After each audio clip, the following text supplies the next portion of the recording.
Hello darlings, bienvenue à cette petite série de comment voler des blagues sans se faire choper par copie comique.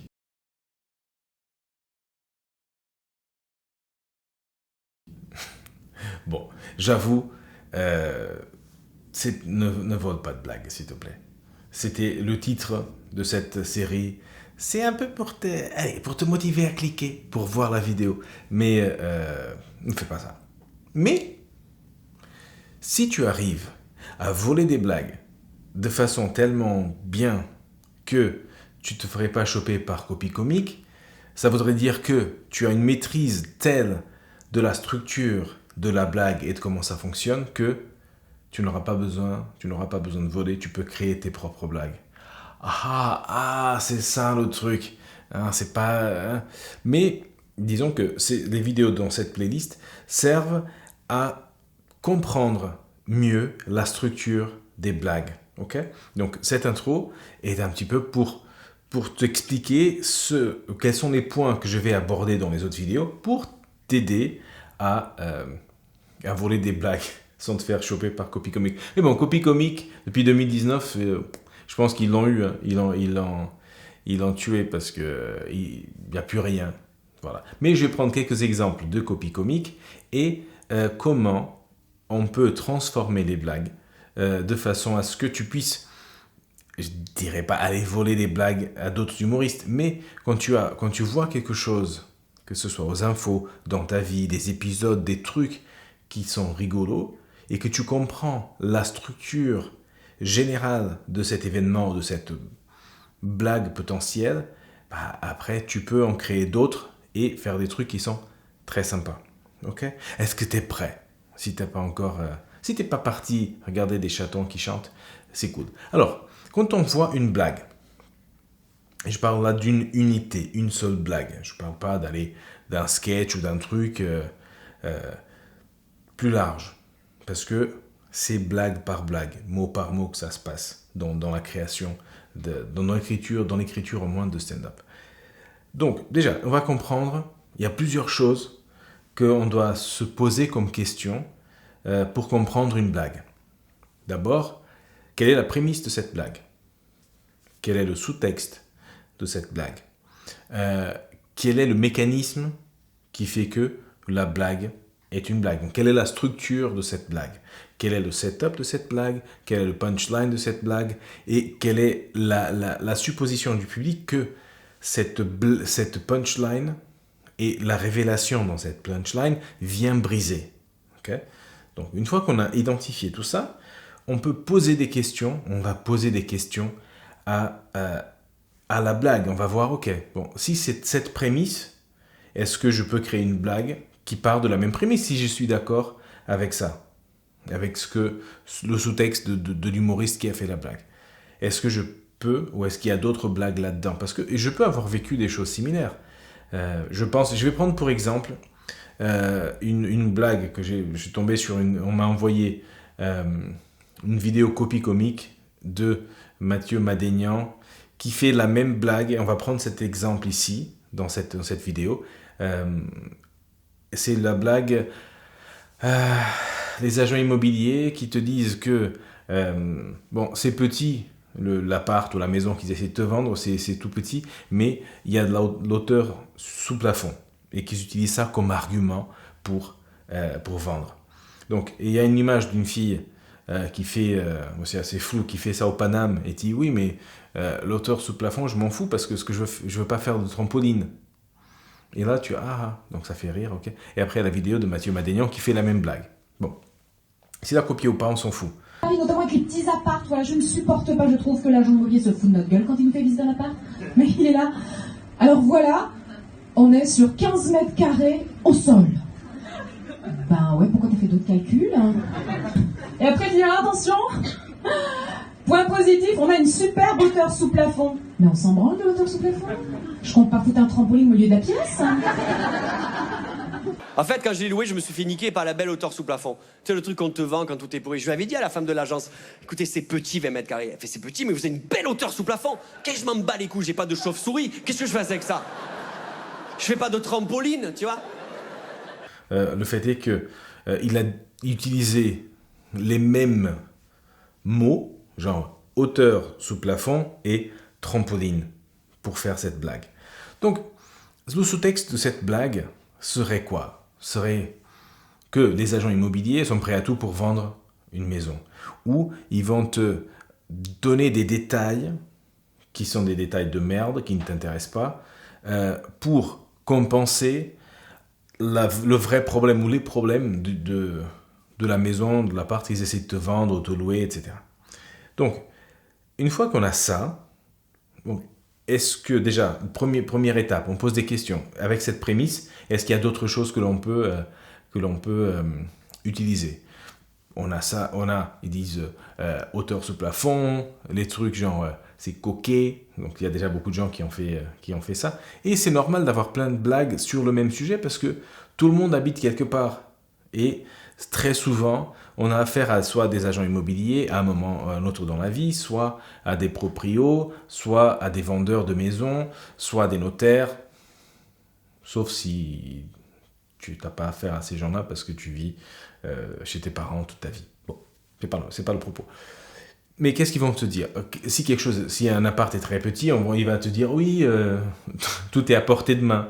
Et il y a déjà des blagues qui ont été faites sur ça, genre vous étirez le bras, vous êtes dans la cuisine, vous pouvez faire caca et la vaisselle en même temps, vous prenez votre douche dans votre chambre, bon, parce que c'est très... Dans le cas de cette blague, de cette hauteur sous plafond et faire du trampoline, il faut savoir de quoi on parle. Quelle est la blague? Est-ce que la blague est sur les agents immobiliers ou est-ce que la blague est sur l'hauteur sous plafond et ce qu'on peut faire dans une maison qui a beaucoup d'hauteur sous plafond même si elle est assez étroite? Donc une fois qu'on a ça, on va imaginer, si on veut garder, il faut savoir qu'est-ce qui t'intéresse dans cette blague ou dans cette situation. Est-ce que c'est le fait de dire trampoline qui t'a fait rire? Est-ce que c'est ça que tu as aimé? Est-ce que c'est hauteur sous plafond qui te fait rire? Et donc, quel est le morceau que tu veux utiliser pour cette blague? Maintenant, si tu choisis, donc déjà, si on regarde la structure simple de la blague, l'agent immobilier dit « Vous avez une belle hauteur sous plafond » et la personne répond « Oui, mais je ne veux pas faire de trampoline. » Donc, quelle est la connexion? Quel est le connecteur ici? Le connecteur, c'est la pertinence ou l'utilité d'avoir de l'hauteur sous plafond. Donc, dans le setup, la maison est étroite, mais il y a une belle hauteur sous plafond. Donc, les connecteurs ou les suppositions que l'on a, les suppositions vont être quoi? Quand on dit ça, mais hauteur sous plafond, c'est chic, c'est beau, c'est grand, c'est waouh. Il y a du standing. Parce que quand tu es dans un parking et que tu as le plafond là, t'es pas très bien. Et donc, c'est luxe. La hauteur, ce plafond, c'est luxe. C'est connecté, c'est connoté luxe. Maintenant, qu'est-ce qu'on fait avec ça? Donc, la réinterprétation de hauteur, ce plafond, c'est juste de l'air, c'est juste de l'espace vide. C'est pas du standing, c'est rien. C'est utile si tu veux faire du trampoline. Maintenant, si tu veux garder la même structure de blague, donc tu peux te dire, il y a une belle hauteur ce plafond, je dis mais bon, moi je m'en fous, je veux pas faire de... Et donc là, il suffit, si tu veux voler cette blague, pour ne pas te faire choper par copie comique, tu peux utiliser autre chose, une autre activité qui puisse dire la même chose, la même idée que l'auteur ce plafond, c'est inutile, ça sert à rien. Donc, quelles seraient les choses, les activités où on aurait besoin d'un bâtiment très haut et qui n'est pas très large? Je pense un silo à céréales, par exemple. Oui, c'est super. À la ferme, j'en avais comme ça. C'était pour ranger les céréales. Donc, imagine, ça peut être ça. Ça peut être, c'est super si on veut une cage d'ascenseur. Là, la cage d'ascenseur peut être utilisée dans tous les sens, c'est ce qui est bien. Donc, parce que tu as de l'espace vide qui ne te sert pas à grand-chose. Imagine, pour faire du saut à la perche. Mais ça se rapproche trop de saut à la perche parce que c'est un sport. Trampoline, ça peut être considéré comme quelque chose de sportif, etc. Tu peux aussi faire du parachute, truc simulation de parachute, où c'est juste un truc vertical et avec du vent. Donc ça, tu peux faire ça. Qu'est-ce que tu peux faire? Tu peux ranger tes cannes à pêche sans les déplier. Tu peux ranger tes perches pour le saut à la perche sans les déplier. Tu peux... qu'est-ce que tu peux faire d'autre dans un bâtiment qui est haut et étroit? Tu peux faire un phare, par exemple. Oui, si je voulais. Un phare, c'est comme ça. Mais il est rond, en plus. Mais il y a de la hauteur sous le plafond. Ça, il y en a de la hauteur. Après, tu peux dire, ouais, c'est super, mais je ne suis pas Spider-Man. Tu vois, Spider-Man, il peut marcher sur les murs et profiter de toutes les surfaces. Et du coup, Spider-Man aurait un super appart. Peut-être si tu peux l'éviter, ça peut être cool. Tu peux mettre des étagères jusqu'en haut, et après tu l'évites, et tu as accès à tes affaires. Réfléchissons. Qu'est-ce qu'on a d'autre comme bâtiment qui est une fusée? Ça marche pas. Une fusée pour aller en espace. Par exemple, oui, la station spatiale, ça serait cool s'il n'y aurait pas de gravité. Ah, là on a un truc. Ah oui, c'est super. Et sinon, pour la gravité, on peut éteindre ou on reste quand même cloué au sol. Ça peut être bien, ça. Un truc, c'est super. Bon, c'est dommage pour la gravité, parce que t'es cloué au sol. Là, il y a un truc. Qu'est-ce qu'on a d'autre? Est-ce qu'on peut réfléchir à quelque chose d'autre d'un bâtiment haut et étroit et qui ne sert à rien? Un truc pour mettre ton train, comme tu mets ton vélo. Oui, si jamais j'ai un train que je vais mettre debout, je peux le mettre là-dessus. Non, ça, c'était naze. Bon, tu as compris le système. On va réinterpréter, on va réutiliser le punch. Parce que le punch, qu'est-ce qu'il fait, le punch? Le punch vient révéler une deuxième histoire. Première histoire, vous avez de la hauteur sous plafond, c'est super, c'est du luxe, c'est ce qu'on se dit en tant que public. Ah oui, l'agent immobilier dit que c'est luxueux, c'est bon, c'est chic, c'est du standing. La réinterprétation, c'est que ça sert à rien. C'est juste pour pas se cogner la tête. Et si on le dit comme ça, c'est juste un espace pour ne pas te cogner la tête, là, on a autre chose. Ça peut être sympa pour les mecs d'Avatar. Les mecs d'Avatar, ils faisaient je sais pas combien de mètres d'eau, si tu as vu le film. Ou si tu joues à la NBA, si tu es un joueur de basket et tu fais 2,50 m, oui, c'est sympa d'avoir de la hauteur sous plafond. Si tu as une girafe, c'est bien ça. Oui, la hauteur sous plafond. Ah oui, super, parce que moi, j'en ai marre des chiens. Je pensais vraiment m'acheter une girafe, donc c'est cool. Voilà, là, c'est cool. Si ton animal de compagnie, c'est une girafe. Ouais, elle est bien celle-là. C'est en direct, c'est du live, darlings. C'est comme ça. Elle est bien celle-là, une girafe. Qu'est-ce qu'il y a d'autre comme animal? Non, c'est la girafe. Bon, c'est la girafe qui est grande. Et on peut mettre une petite fenêtre en haut, comme ça, pour qu'elle passe la tête, pour dire coucou aux gens.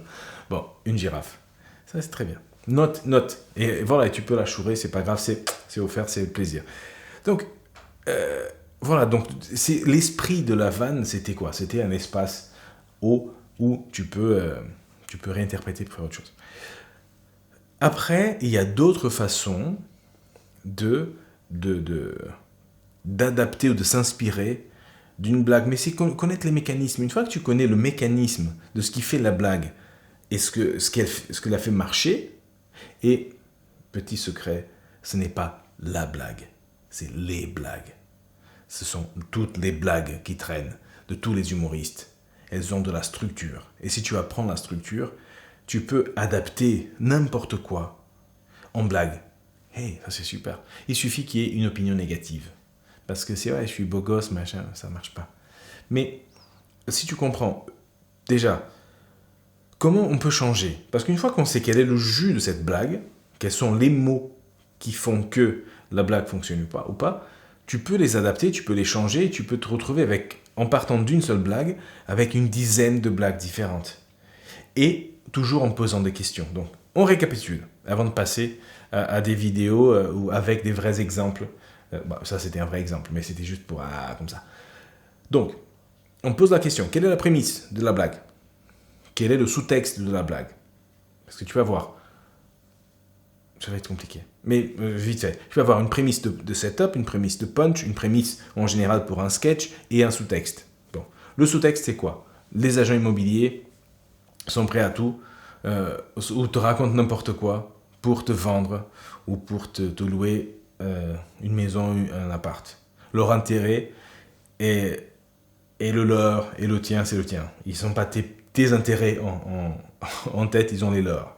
Ok, ça c'est un truc. Donc de là, tu peux déjà suivre plusieurs chemins et écrire plusieurs blagues. Ensuite, si on va plus spécifique, tu dis quelles sont les choses qu'un agent immobilier te dit pour compenser un défaut d'une maison. Mais vous êtes à 30 secondes de la gare de train. Il ne te dit pas qu'à 6h du mat, il y a les trains de marchandises qui passent et qui te font trembler les fenêtres. Tu n'as même pas besoin de vibromasseur, tu tiens, c'est bien ça, tu tiens le truc sur la partie de ton corps que tu veux faire vibrer et tu attends à 6h du matin, tu sais que ça vibre et tu fais des économies de piles. C'est pas mal. Donc ils te disent, mais vous êtes à... Et vous avez le resto asiatique juste en bas. C'est vraiment un... Et ils te disent pas que tu as des odeurs de friture, de n'importe. Ils te disent quoi? Ils te disent que vous êtes au plus près des étoiles, donc c'est une chambre de bonne. Ils te disent qu'il fait frais toute l'année parce que c'est une cave. Et tu n'as pas besoin d'apporter ton animal de compagnie. Il y a déjà des rats. Bon, tu as compris. Quels sont les défauts? Et si tu veux faire écrire des blagues sur les agents immobiliers, tu penses quels sont les défauts ou les vices cachés ou les problèmes d'une maison. Et là, tu dis, ok, problème d'une maison, ça peut être des problèmes électriques, des problèmes de plomberie, des problèmes d'isolation, des problèmes de toiture, des problèmes de fenêtres, de portes, la maison peut s'écrouler, c'est hors de prix. Il y a des cadavres dedans, il y a des gens qui sont fait assassiner. Donc tous les problèmes. Quels sont les problèmes d'une maison? Donc tu fais tous les problèmes d'une maison. Ok, tu notes, tac, tac, tac, tac, tac, tac. Ensuite, tu te dis, ok, l'agent immobilier, il veut vendre ce truc, il veut se débarrasser de ce truc, il veut se faire du fric. Voilà, pour s'acheter un petit blazer, un petit pantalon, machin. Il veut faire ça. Donc comment il va te vendre la maison tout en essayant de récupérer ce problème pour le rendre moins désagréable ou plus agréable? Ok. Là, il va te dire, oui, mais c'est une belle hauteur sous plafond, c'est proche de la gare, c'est frais en été. Voilà, donc imagine, si tu étais agent immobilier, qu'est-ce que tu dirais pour essayer de vendre ce truc? Ensuite, ton punch va être de réagir au problème, okay, au problème initial avant cette transformation faite par l'agent immobilier. Donc tu vas réagir à ce problème et le punch va révéler quoi? Va révéler que l'agent te raconte de la merde. Et donc tu vas trouver, mais c'est frais toute l'année. Oui, mais c'est bon, je bois pas de vin, je veux pas vivre dans une cave à vin, par exemple. Non, mais dans ma vie intérieure, j'étais une taupe, mais dans cette vie, j'aimerais ne pas vivre dans un trou. Ou tu vas répondre à ça.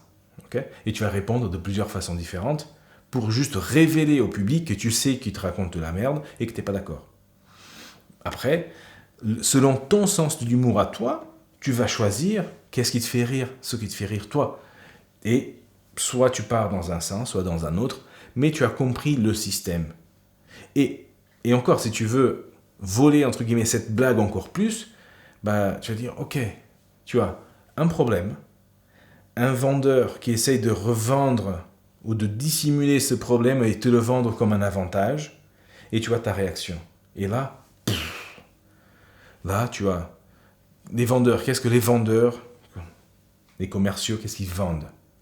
Ils vendent des voitures, ils vendent des voyages, ils vendent des maisons, ils vendent de